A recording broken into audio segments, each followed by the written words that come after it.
Magandang tanghali po sa inyong lahat. Tayo magbabalik ulit dito sa ating munting channel. Ayan. Para mag-sharing ulit ng presyo ng coins.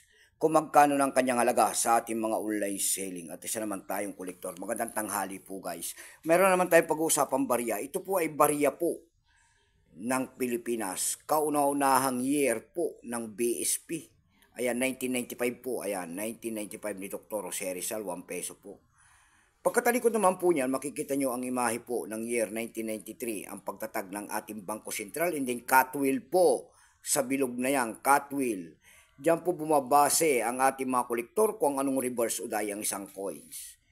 Ito po ay kauna-unahang labas ng ating BSP 1 peso year 1995. Ayan, tignan natin ito kung magkano na ang kanyang bintahan. Ang hinahanap ko pa rito ay year 2005.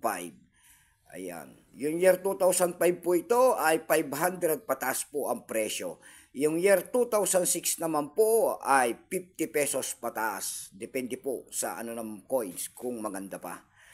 Ayan. Baka mayroon kayo dyan, mag-comment kayo dyan. Pero bago yan tayo, magpapasalamat muna sa lahat ng ating mga tagapagsubaybay dito sa ating munting channel.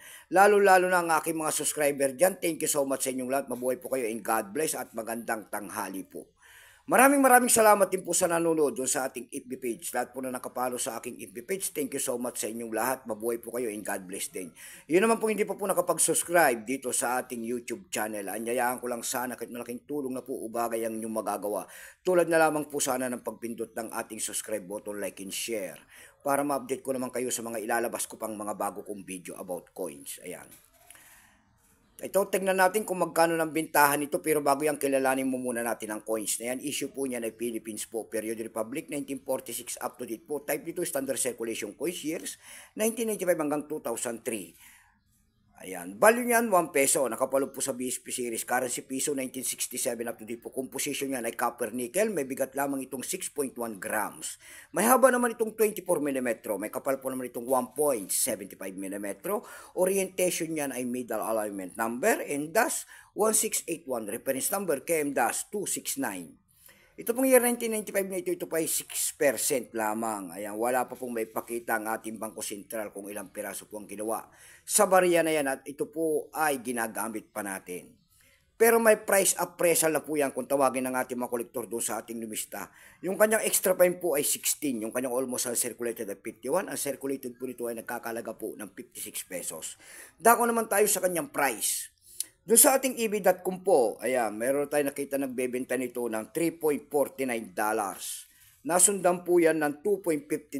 Yung pinakamababa po na bintahan doon ay $1 na. Dako naman tayo sa Carousel PH. Sa Carousel PH naman po, meron tayo nakita nagbebenta nito ng no mint mark daw. Ayan. Binibenta niya ng 400 pesos po. Meron naman tayo nakita na isang set po. Ayan, set.